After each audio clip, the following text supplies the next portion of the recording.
The word was that they'd caught Al Capone, the vile gangster from but not just alcohol did he run. He ran guns. He ran everything, women, child trafficking, the whole thing. One of the most disgusting human beings that we had in America at the time. Nobody could catch him. Not the Marshal Service, not the police. None of his buddies ratted him out. Somehow the IRS caught him in tax fraud and they were able to arrest him. How does this seem to you? Hey, Al, you owe tax. And he goes, I'd better turn myself in. Hi, welcome to Stacks Over Tax. I'm your host, Sterling Grace, and with me is Mark Lewis. And today we're going to talk about American history. Yay. Yay! Because the one thing I've been telling Mark lately is, as we've been doing our podcast and interweaving history throughout the conversations, is I think a bunch of us might have forgotten a bunch of things about American history that might be relevant to the things that are happening nowadays. Slightly. So I think we should start at the beginning. Mark, why don't you tell us exactly how America got started? Right.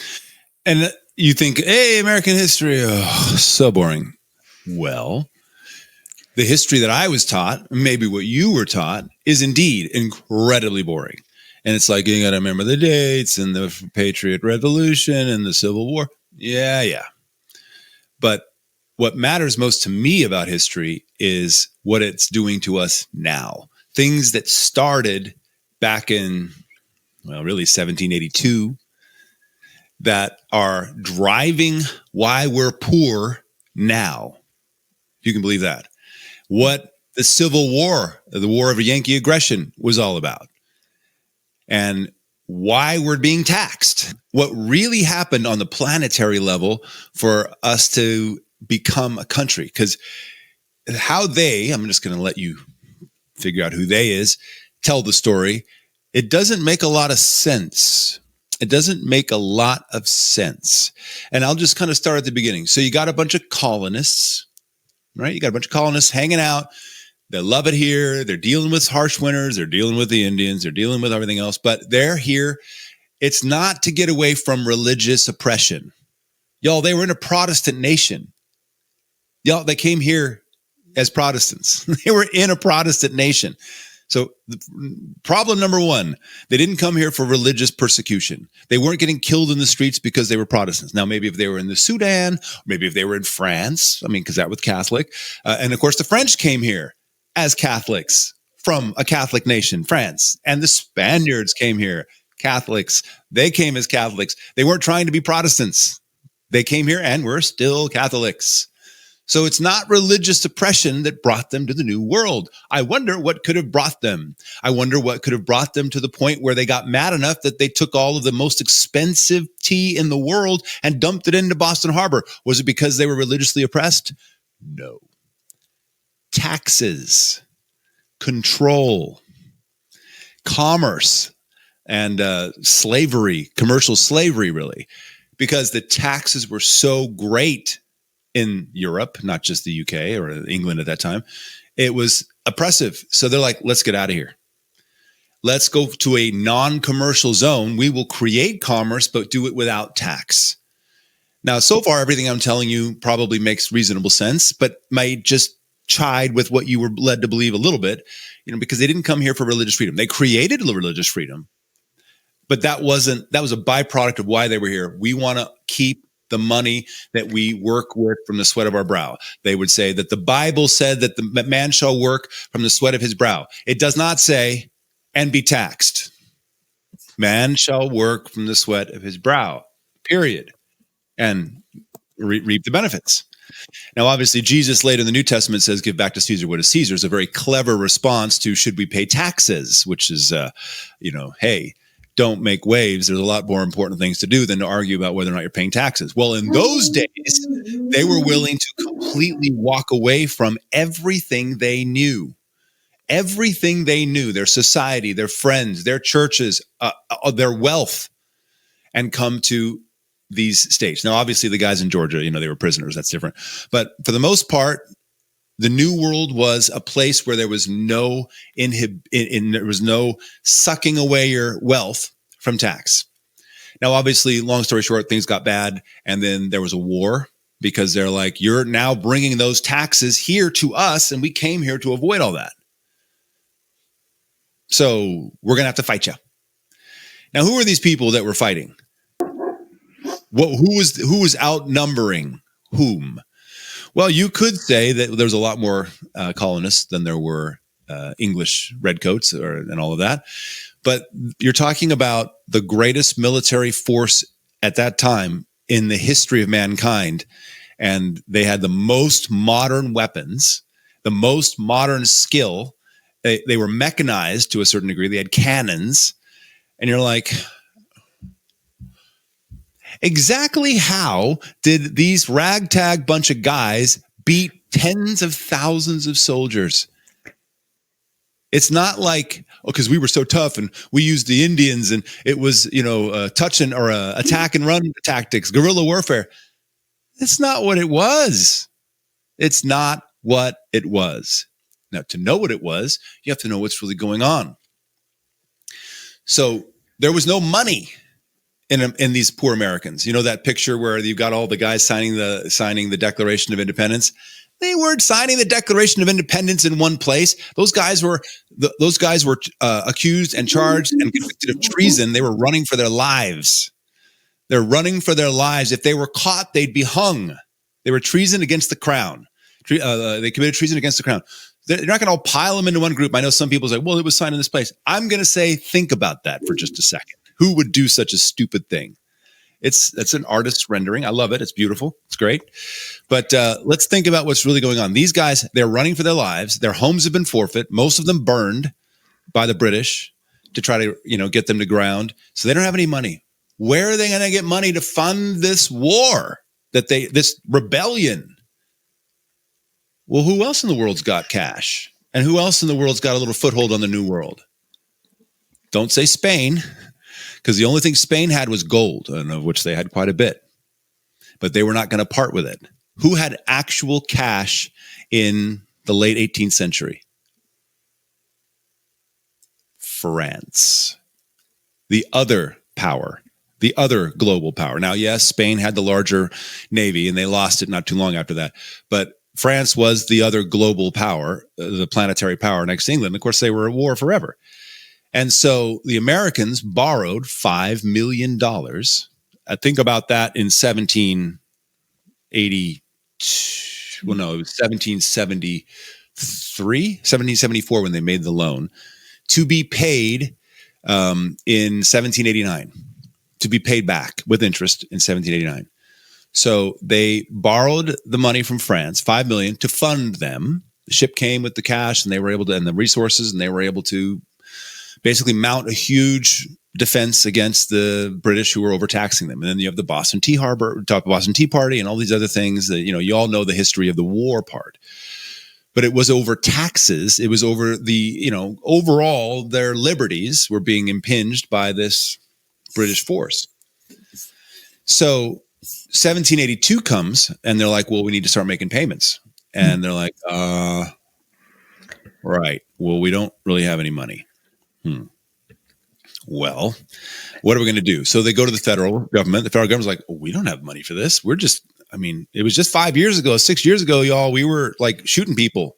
Right. So we're trying to rebuild here. That's where I'm going to go. So they go to the states, which were states now, not colonies. They're like, hey, can you help us? States are like, not our problem. Remember the Constitution? Federal matters are or international matters are your problem. And we are not charter to that loan. You are. And they're like, oh, okay. They go to the people. Hey, can you help us? And they're like, why do you think we have you as a government? Can you just handle it? It's $5 million plus interest. What? And the Fed don't have it. Now, here's your problem. Who is king in France at this time, 1780 odd? There's only one person you can think of who's French from history. I think they got beheaded, didn't they?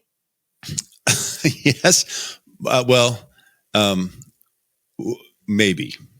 The story's a little unclear on that one for him. Okay. Who's the king?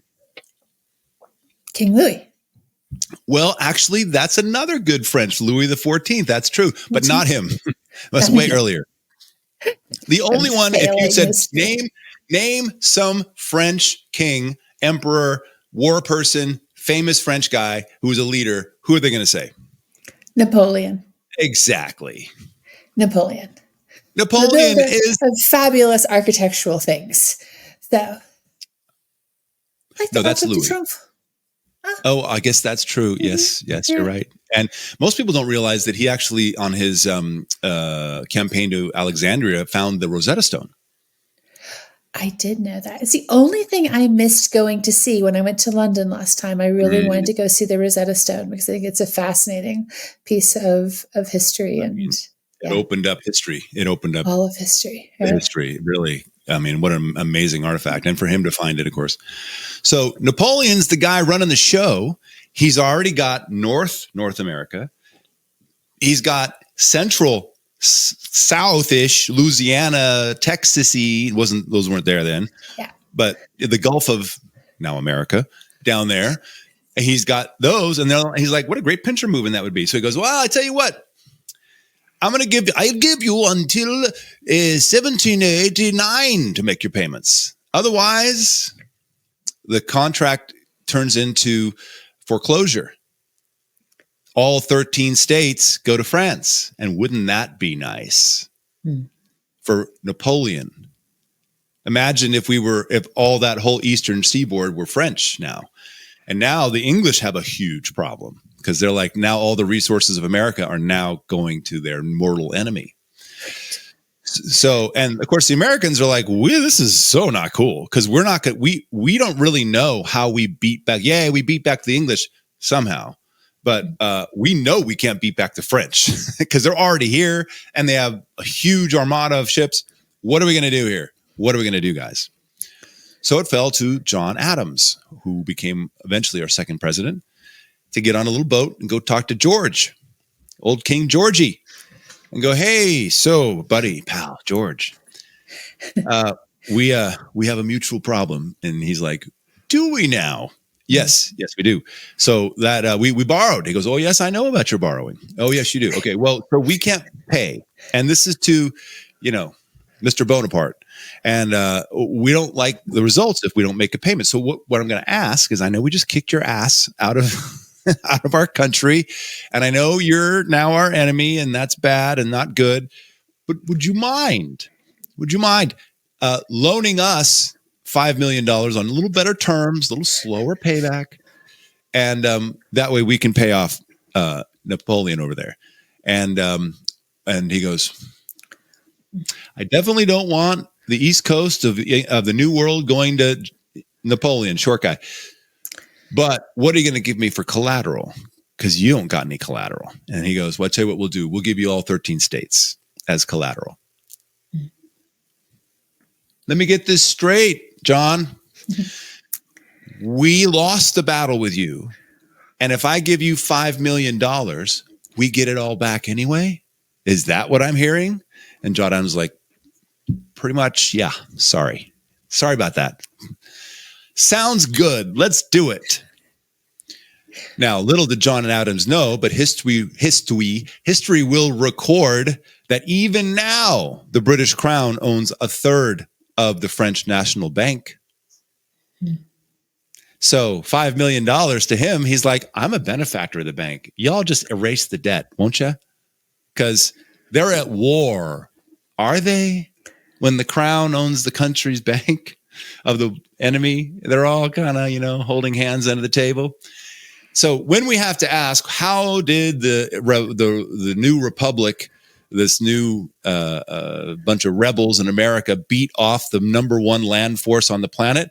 Maybe they didn't. Maybe the king finally went, hey, they're not going to pay this debt back, and they're going to be coming to me. Instead of wiping out all my guys, I'm going to get these things anyway. Let's just withdraw, because we'll sit here for another 5 years killing guys off, which I can get everything I want and put my guys on the front to France, which is where we really want to be right now. That's my belief of how we won the war, because of the loan we took from France. And that the king in England was like, they're never going to pay that back. By the time we're done ravaging the place, no. And so they'll come to us hat in hand, and then we'll get it back through commerce. Through commerce. Now, what did this do? Well, technically, they avoided a bankruptcy. Their very first bankruptcy, it would have been, 1789. They were able to pay the debt, but they did so and then sold off all of our assets to England. And those assets, as far as I know, are still in the hands of England. Isn't that nice? Now, the rest of America, of course, is sold to China. That's a whole different reason, a whole different conversation there. But the East Coast is still English in terms of issuance. So how are we doing so far?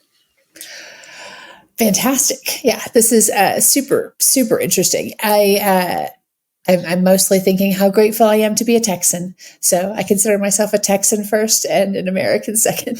So, Texas is the only state in the Union that was a country.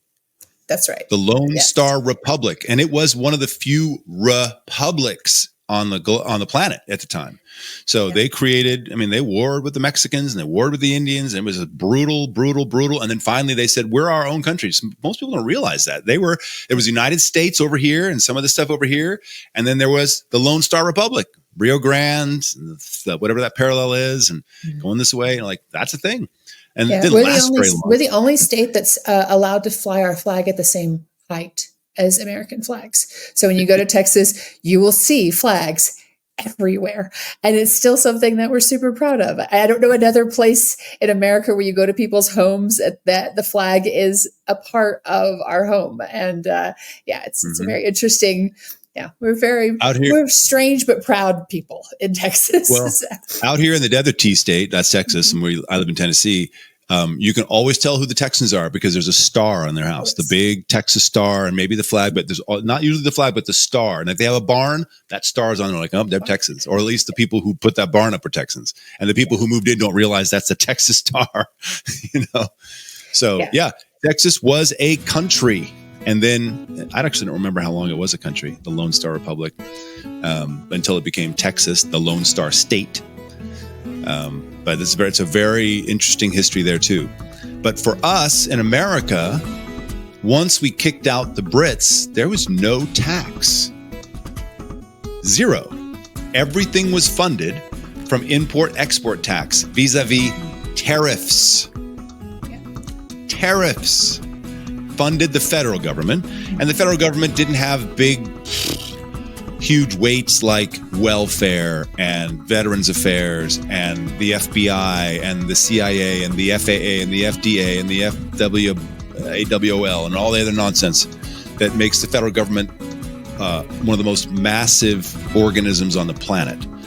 So it was specifically defense, foreign affairs, and then the Congress itself, and those were primarily its expenses. And so the rest of the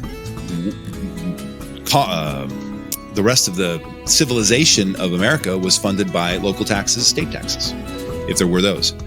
So it's a very interesting place and time to be an American where you keep all your money. You keep it all.